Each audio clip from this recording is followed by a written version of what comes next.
Время у нас 6:40 утра, в 6:30 открывается ресторан на завтрак. Поехали смотреть завтрак.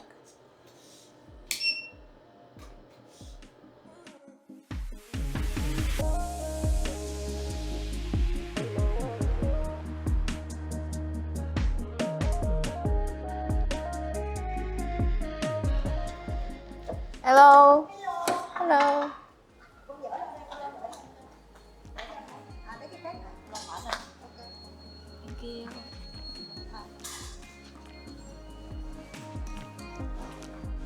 Здесь у нас в основном горячее, но тем, кто не ест свинину, в Азии на завтраках будет достаточно сложно, потому что в основном все мясное и горячее из свиньи. Рис, свинина. Это тоже свинина, и это свинина.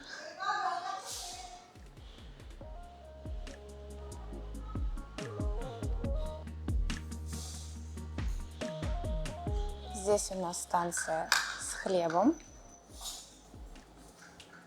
Можно сделать тосты. Здесь масло, джем, варенье, мед.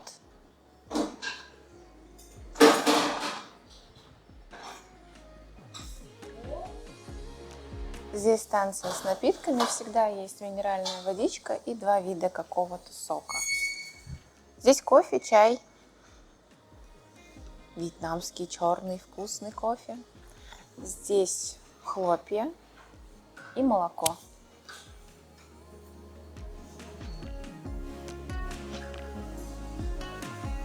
Здесь вам могут приготовить омлет или яичницу. И еще здесь готовят традиционные блинчики с соей, но тоже со свининой. Здесь соусы. Лайм, соевый соус, перец чили, рыбный соус, томатный соус.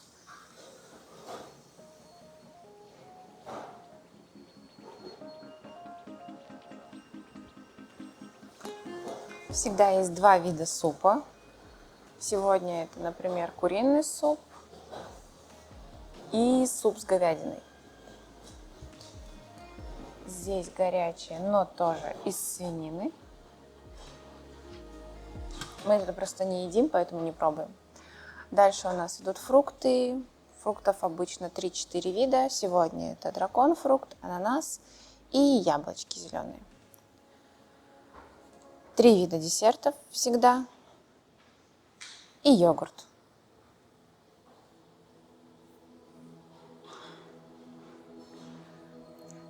Для тех, кто привык к all-inclusive в Турции или в Египте, такой завтрак покажется, фу. Но, в принципе, для того, чтобы позавтракать сбалансированно, сытно и полезно, даже нам, людям, которые не едят свинину, еды, представленной здесь, достаточно.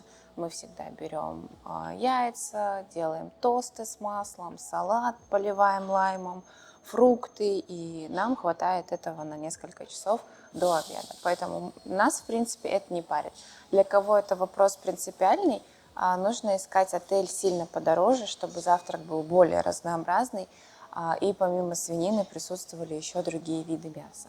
Просто Азия, что приезжие вьетнамцы, что китайские туристы, они все очень любят свинину. И найти в Азии хороший отель с завтраком без свинины просто задача невыполнимая, если честно.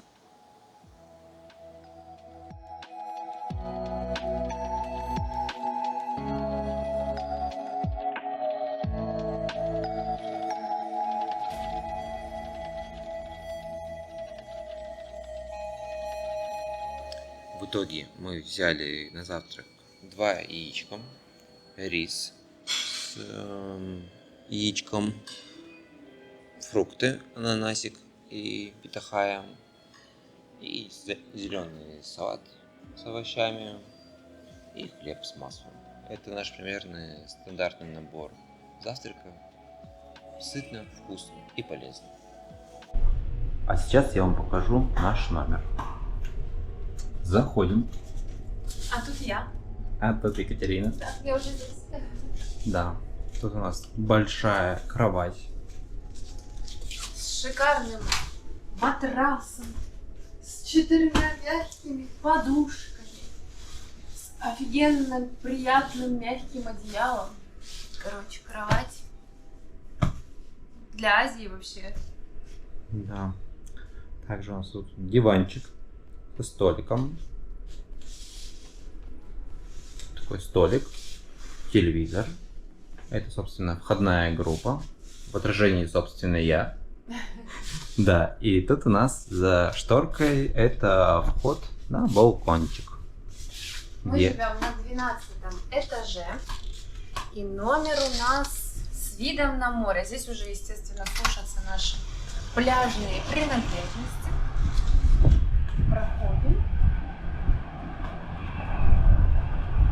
И вот такой шикарный вид с балкона нашего номера мы получаем. То есть, если мы посмотрим налево, мы видим зелень, пальмы и великое ничего, то если мы посмотрим направо, мы видим прекрасное Южно-Китайское море.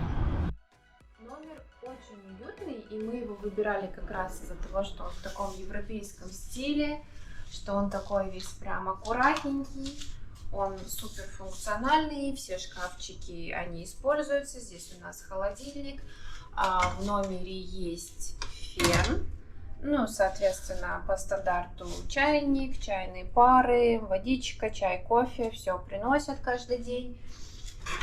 Так, давайте закроем дверь. Здесь у нас большой шкаф для одежды, и он действительно большой. Есть весы, что удивительно для Азии, я первый раз вообще встречаю весы в номере. Есть сейф. Часть вешалок мы привезли с собой, часть были в номере уже. Все эти шкафы тоже функциональные. Здесь у нас наша ванная комната. Она тоже такая азиатская достаточно. То есть здесь небольшая вот эта раковина. Душ у нас и тропический, и обычный. В чем плюс этого отеля? Он свежий, 21 года. И вот все, что связано с канализацией, то есть отсюда ты душ принимаешь, и вода не вытекает никуда. С этим тоже совсем никаких нет проблем. Нет вот этого вот сильно очевидного запаха канализации. Он присутствует в Азии везде, во всех отелях, но здесь это прям минимально. Что еще? Очень красивый интерьер. Все функциональное, все вот эти вот лампочки, вот это вот все работает, вот это все регулируется. Здесь тоже как бы все регулируется. Все эти шкафы, все эти ящики, все это очень удобно и очень стильненько. Как бы по отелю не скажешь, что мы во Вьетнаме находимся. Место расположения отеля. Я изучила Google карты, рейтинги кафе, магазинов и так далее. То есть, выходя из нашего отеля, проходя 150 метров, мы получаем 2 кафешки рядом. Не 150, 50 метров. Ну, 50 метров, да, это у меня топографический кретинизм. Ну, то есть, на побережье есть, именно в этой части Муйне, есть 2 кафешки с самым высоким рейтингом, и эти кафешки прямо возле нашего отеля. То есть, туда идти 1,5 минуты. Да, и у них очень приемлемая цена. По сравнению с другими, да, вам сделают такую же еду, но она будет стоить немного дороже. Здесь соотношение цена-качество нас полностью устраивает. Мы на обед ходим в одно кафе, на ужин ходим в соседнее, и все очень Все удобно. прекрасно, нам устраивает. Напротив отеля прекрасная лавка с фруктами, как бы тоже никуда ходить не надо. Байк арендовать можно, в принципе, везде. Они у нас есть возле отеля и, в принципе, по всему побережью. Инфраструктуры как таковой здесь нет, потому что это деревня, но при этом все, что надо, аптека, магазин для местных вьетнамцев, а не вот эти вот туристические, которые лавочки, вкусная еда, это все находится вот рядом с нашим отелем. Нам, в принципе, никуда особо ходить далеко не нужно. Это кайф. И почему мы записываем такой подробный ролик про отель? Может показаться, что мы приехали сюда бесплатно, и нам за это заплатили, к сожалению, это неправда. Мы еще не того уровня. Просто я очень часто ориентируюсь на отзывы на Booking, на TripAdvisor, а если есть видео на YouTube, то это вообще песня. Мы по такому же принципу выбирали отель в Турции, когда там отдыхали, и на этот отель были хотя бы какие-никакие, но короткие обзоры на YouTube. Про отели во Вьетнаме, а именно в Муйне, я вообще нигде в YouTube не нашла ни у кого информации. Очень мало роликов снимают, в принципе, про эту страну и про вот именно это место, про Муйне. Поэтому я считаю, что это будет полезно, если мы хотя бы про этот отель расскажем и покажем. Я думаю, что многим эта информация может пригодиться. Хотя бы визуально на видео посмотреть, как это выглядит, а не как это смотрится на фотографиях, на Booking. Да.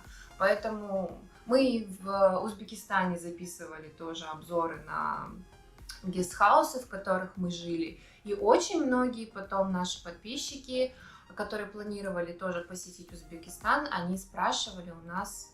Да, геолокацию спрашивали. Просили название, адрес, геометку, как забронировать. То есть кому-то эта информация все-таки будет полезна. Кому не интересно, ну, можно просто пропустить. Да. А любимое мое место в этом номере — это вот этот вот диванчик. Потому что за него ложишься, подушечку подложил, лег вон туда, смотришь. А у тебя там открывается чудесный вид на море, пальмы, на проезжую часть, где ездят мопедисты. Прям сказка. Я тут частенько сижу, мне здесь очень нравится вид, шикарный просто. 12-й этаж делает свое дело. Так, получается, что у нас входит в номер, в стоимость? Это 2 халата, которые есть. Причем халаты не простые вафельные, как в Турции, а прям плотненькие такие, мягенькие, очень хорошего качества. Халаты мне прям супер понравились, потому что не во всех отелях, так скажем, я встречала достойные халаты. Потом вот такие вот тапки, чтобы ходить по отелю, по номеру и не пачкать ноги. Это тоже бывает редко. В основном это бывают белые такие одноразовые отельные тапки, которые тебе дают один раз и больше не меняют. Это круто, то, что есть именно такие тапки. Чайник, телевизор, фен, все вот эти принадлежности, банные, мочальные, вот это вот там щетки, пасты, одноразовая бритва, вот это вот все есть. Шапочки, кондиционер, гель для душа и так далее. Мы, конечно, все свои средства гигиены привезли с собой, но вот такие мелкие расходники, типа там салфетки, ватные палочки можно с собой не везти, потому что здесь стоит салфетница, там стоит салфетница в уборной, и эти принадлежности одноразовые, их меняют, соответственно. Качество номера за свои деньги 5 из 5. Вот привязаться вообще не к чему. А насколько я люблю докапываться до всякой там грязи или еще чего-то, здесь мне прям все нравится. Вы никуда не уедете без карточки. Это тоже плюс, кстати. Если кто-то посторонний зайдет в отель, на лифте он куда-то подняться не сможет, потому что у него нет ключа. Мне очень нравится, как пахнут эти цветы у входа в наш отель.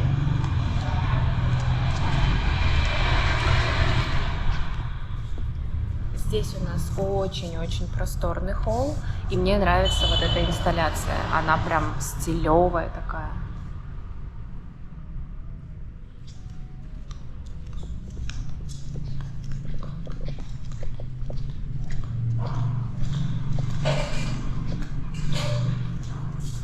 Они искусственные, но тоже красивые.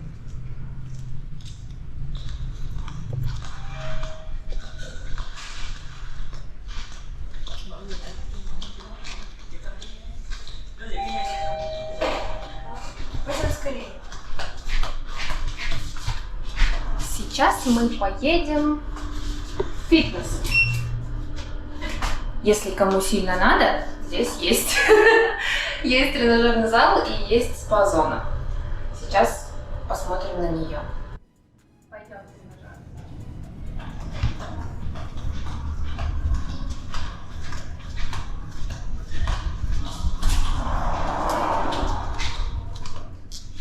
Ничего особенного, но тоже достаточно неплохо.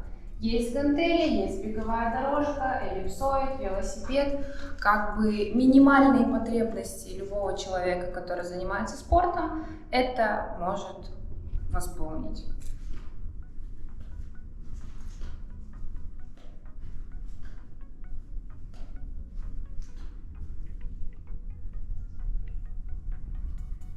Также здесь можно заказать массаж, сходить в сауну, если вы, конечно, захотите в азиатской стране, где плюс 30, посетить сауну. Но здесь тоже есть различные спа-процедуры, шкафчики для хранения ваших личных вещей, в принципе, как в любом нормальном приличном отеле. Теперь поехали в бассейн. Нажимаем. Бассейн у нас на 6-м этаже.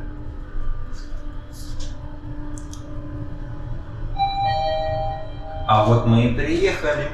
Недолго ехали. Идем к самому бассейну. Что тут?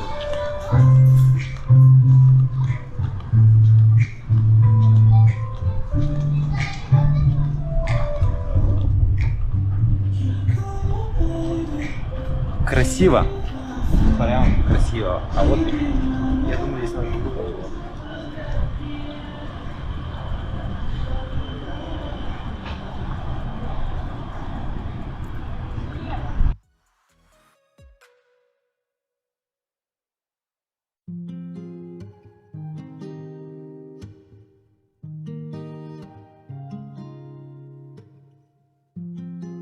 Бассейн маленький, но прикольный. Не глубокий, 1,60 м и маленькая детская зона. Но с таким видом, мне кажется, это отличный вариант вообще. Что еще мне очень нравится, на каждом этаже какой-то свой дизайн. Ну, то есть какая-то своя инсталляция, какой-то свой цвет. Это тоже очень мило, что отель не выполнен как под копирку и висят разные какие-то фотографии, картины и так далее. Это тоже классно.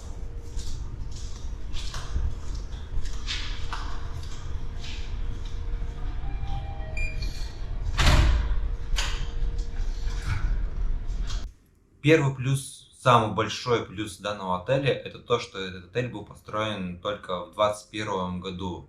И все, что есть в данном отеле, все, что есть в номерах, оно еще не ушатанное с течением времени, то есть... Свеженькое все. Да, свеженькое, чистенькое, аккуратненькое. Это прям громаднейший плюс данного отеля. Мебель, сантехника, все комплектующие, все новое. В холле, на бассейне, в ресторане, вообще везде очень комфортно, чего редко можно встретить, в принципе, в азиатских отелях, если мы говорим про сегмент тройки, четверки. Второй.